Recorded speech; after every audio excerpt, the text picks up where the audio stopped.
My name's Stuart Lynch, and in this video, I'm going to complete the two-part series on the new Translation API introduced at WWDC 24. In the last video, we worked through a single text translation. And in this video, I'll show you how to do batch translations, as well as capture text from the camera or one of your photos and translate that capture to your own language. I love getting your feedback, so if you enjoyed this video, please give it a thumbs up and leave me a comment below.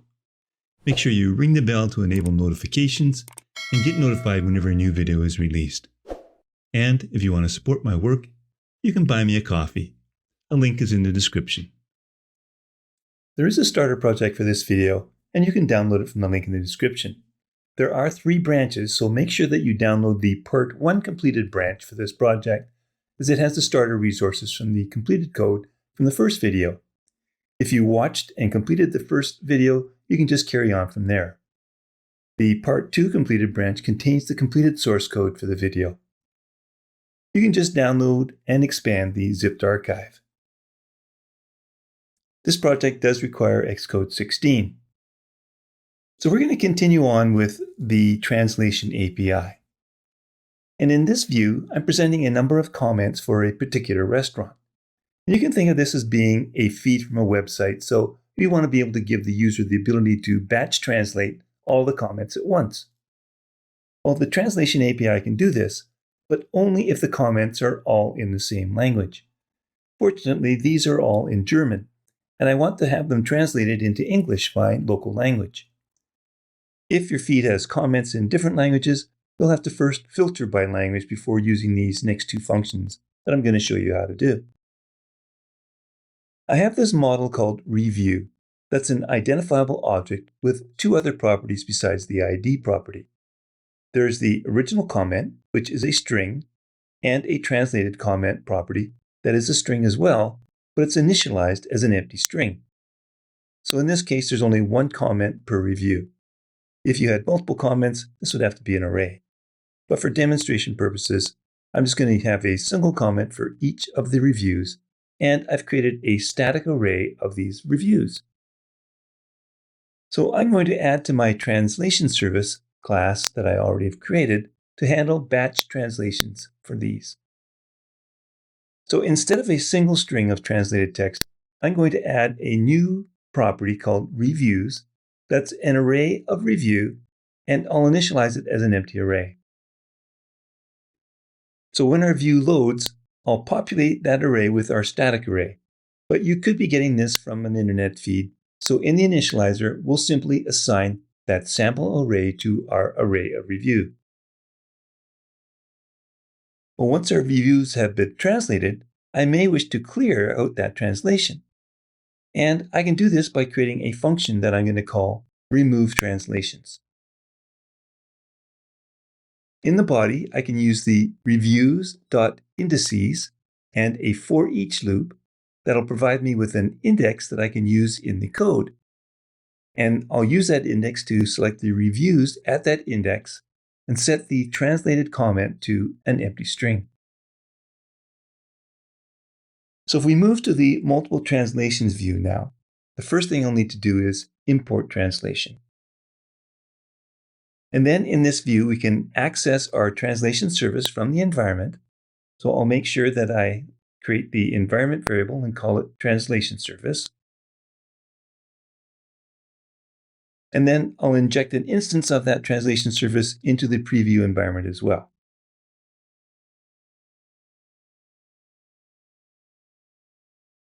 And then we can change the list to loop through the translation services observed array of reviews. This UI is very simple. In the list, I present the comment in a text view in a VStack. And then below that view is an if statement that will only be displayed if the translated comment is not empty. And there are 2 toolbar buttons. And the first one is a leading edge button that will allow me to clear the translations. So I can complete that action right now because we have a function for that. It's the translation services remove translations. The trailing edge button is where we'll initialize the translations. So let's enter a call to a function that we'll write next. And that's going to be trigger translation. So let's create that function called trigger translation. And it's going to be very similar to the function that we created in the previous example and the last video. We're going to need a configuration. So at the top of our view, we'll create a new state property called configuration. And it's going to be an optional translation service.configuration type.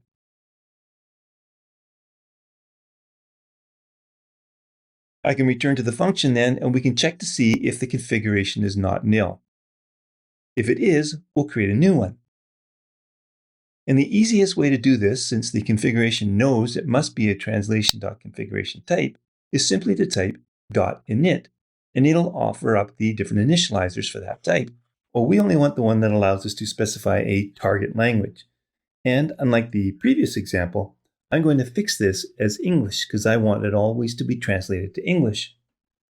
Well, the code completion tells me that this has a local language type. So I can use .init here as well to get the different initializers, and I'll just choose the one that requires a string for the identifier, and the one that I'm going to use is en for English. Else, we can invalidate that configuration. And as before, we can add a translation task to our view to handle the translation, and this will provide us with a session that we can use and pass on to the function that we create in the translation service class. It already has the array of reviews, so we don't need to include this as a parameter. And as this is a trailing closure, I can remove the last label by closing off the parentheses here after the configuration argument. Well, there are two ways to do this. We can translate all at once, or we can translate one at a time in sequence. I'm going to show you both options. First, all at once.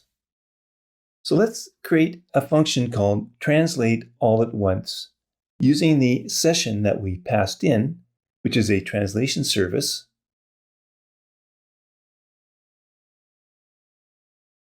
And it's asynchronous and it can throw errors. And because we are in our service class right now, we can have access to our array of reviews.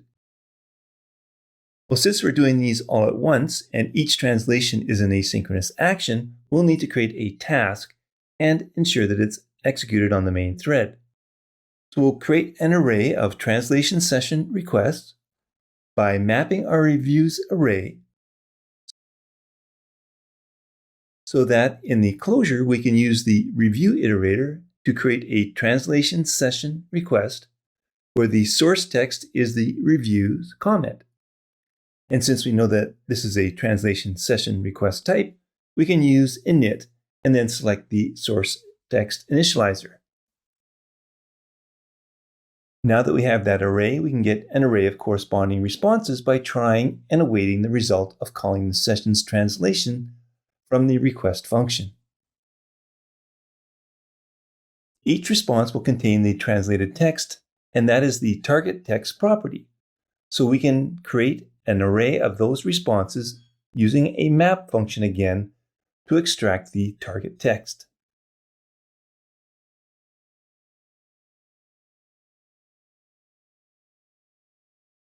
Well, this array of strings will be in the same order as the reviews, so all we need to do is update the translated comment of the corresponding review.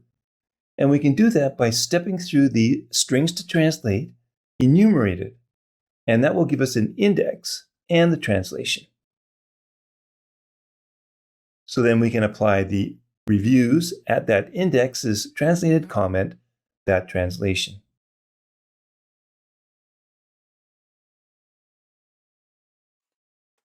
Back in the multiple translations view, then we can call this function in our translate button action. And since this function will throw an error, we'll need to use a do catch block. In the do block, we can try and await the call to the translation service's translate all at once function using that session.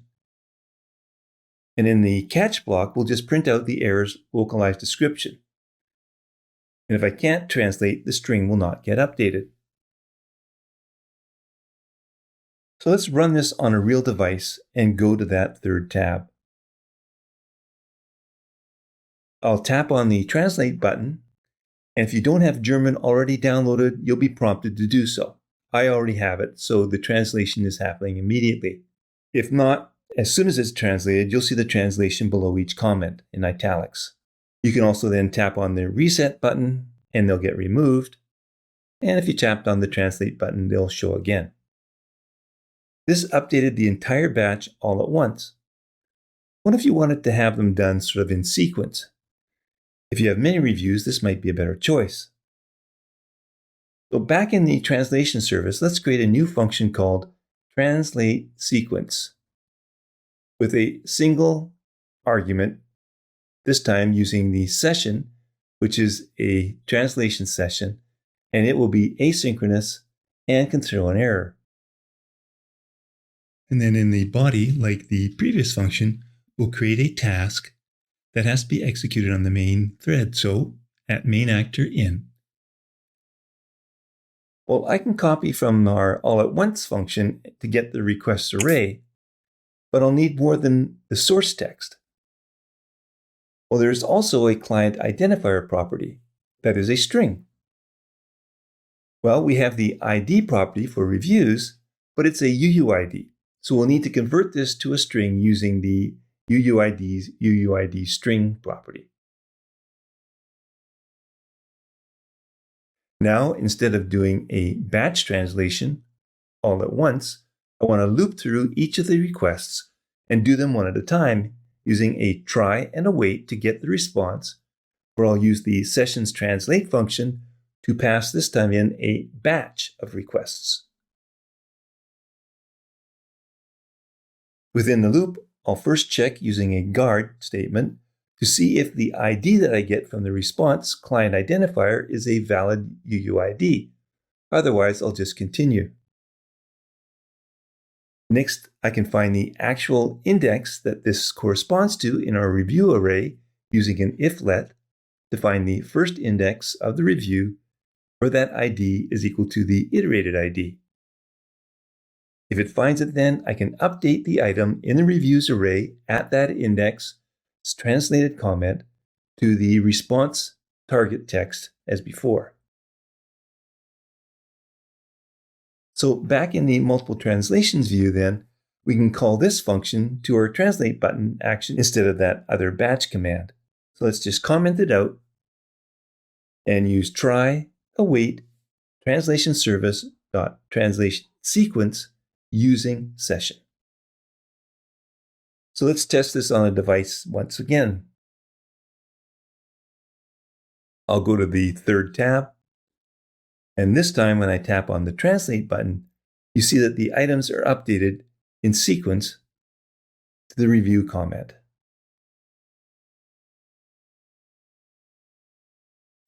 In this final view of this project, I'm going to use my photo album or camera to be able to scan an image for the text that I've translated into my language for me.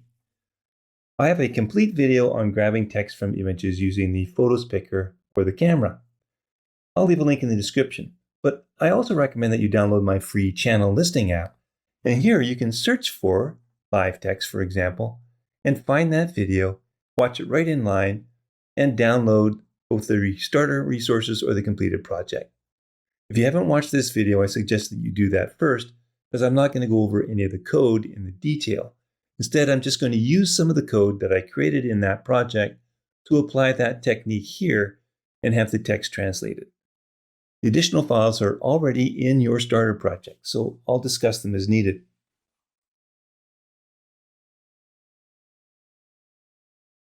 A stub for the scan and translate view has already been added to the project.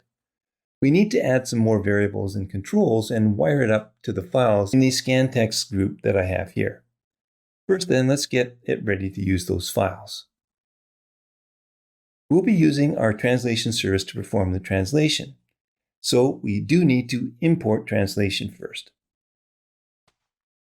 Next, we'll create an environment variable for the translation service type and make sure that we inject it into the environment for the preview, and we'll also have to set up the configuration. So I can just copy those two variables from our other views.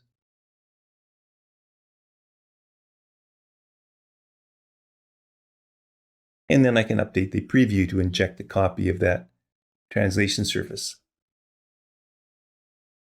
Well, now we can change the fixed string in the text view from translated text here to the translated text from the translation surface.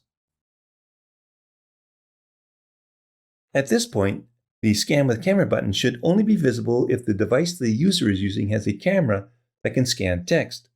And this is part of the Vision Kit. So let's import Vision Kit.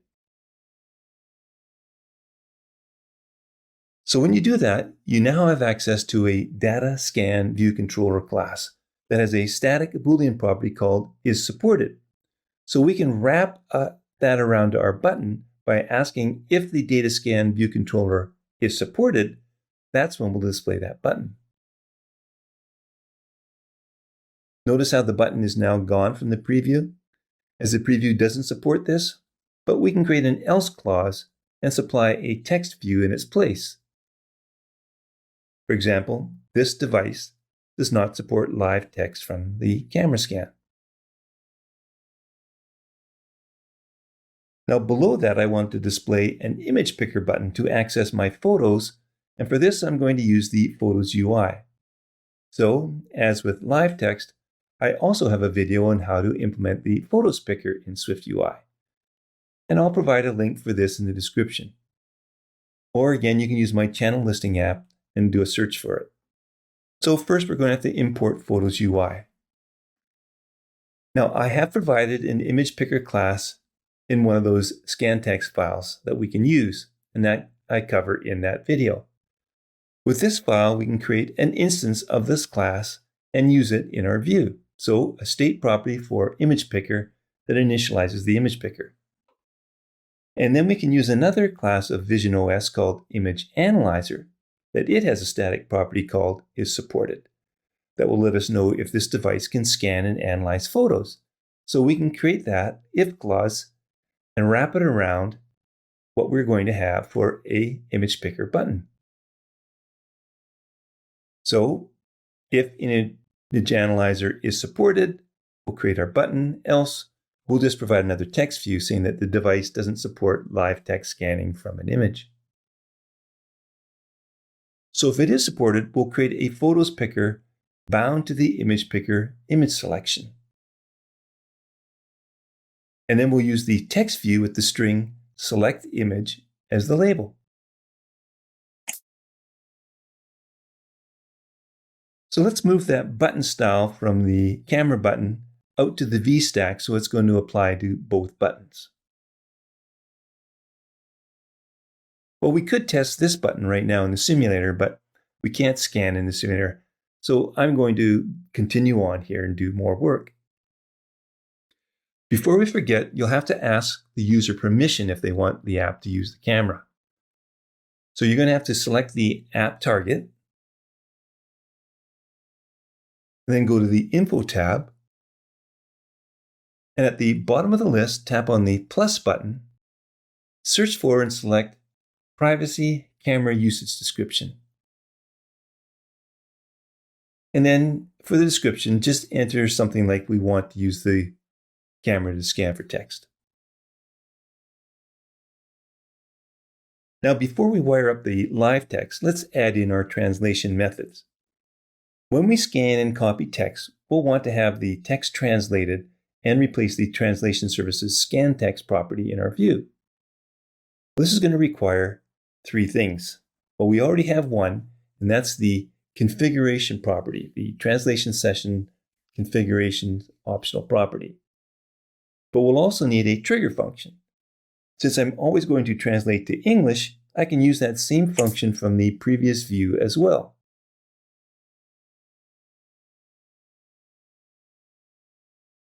And then the third thing that we need is to create a translation task.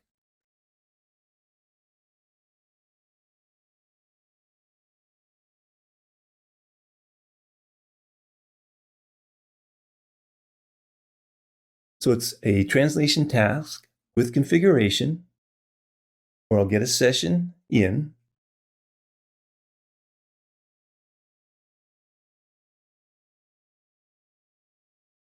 and I have a do catch block,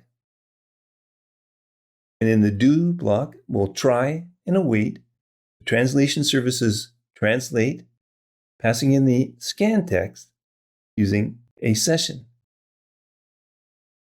And then if it can't translate, in the catch block, I'll set the translation services translated text to an empty string, and then I'll just print the error's localized description. Now we can wire up the scan text stuff. When we scan either from a camera or from a photo picker, we'll be selecting text and adding it to the clipboard. This text will be what was entered into the text view from the scan. Well, rather than me having to tap on a translate button, I want to have that text immediately translated by calling a trigger translation function. And I can then pass this in as a closure to each of my two classes that will provide us with the camera or photos picker. So first, let's deal with the text from image view. In here, I'm going to create an optional closure variable called trigger translation. That is a type that has no parameters and returns void, and it's optional. And what I'll do is I'll set it to nil so that this will be an optional argument when presenting this view. In the button for dismiss then, before I actually dismiss the view, I can check out if there's any information on our pasteboard. So I'll use an if let string equal the pasteboard string. And I'll check to see if that string is not empty. And if that's the case, then I'll set my scan text to the string. And then I can use an if let to see if I have a trigger translation closure and call the trigger translation. Well, we need to present this sheet whenever our image picker's image to scan property has been set to true. And I go over all of this in that video on the photos picker. First then, in our scan translation view, I have to present the sheet binding by item the image picker's image to scan. And this will provide us with an image to scan that I can use to pass on to our view. Let me hold down the option key on this option and choose it with all arguments. Well, this will give us an image to scan, which we can use to present that text from image view. Well, we can remove the dismiss action. The image to scan wiring is the image to scan image. The scan text, which is our scan text, is a binding. And the trigger translation function is the closer, which is our target translation function. For the camera scan, I'll need to add a Boolean state property for live scan that we can use to trigger the presentation of that camera scan view in a modal sheet. So with that property created, I can then use the Scan with Camera button to toggle that action. So I can create a sheet modifier then for this and bind it to that is presented to the live scan. And then in the body, I'll present the live text from camera scan sheet, passing in the live scan variable as a Boolean and the scan text as a binding. What we still need to do, however, is to pass in the trigger translation function as a closure. So in the live text from camera view, we'll add and create another optional variable with that closure for trigger translation as an optional one, as we did in the previous view.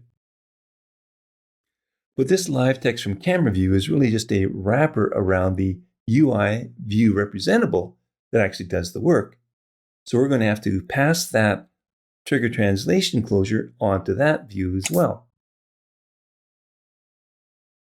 So over in Data Scanner VC, View Controller, I can paste it in at the top.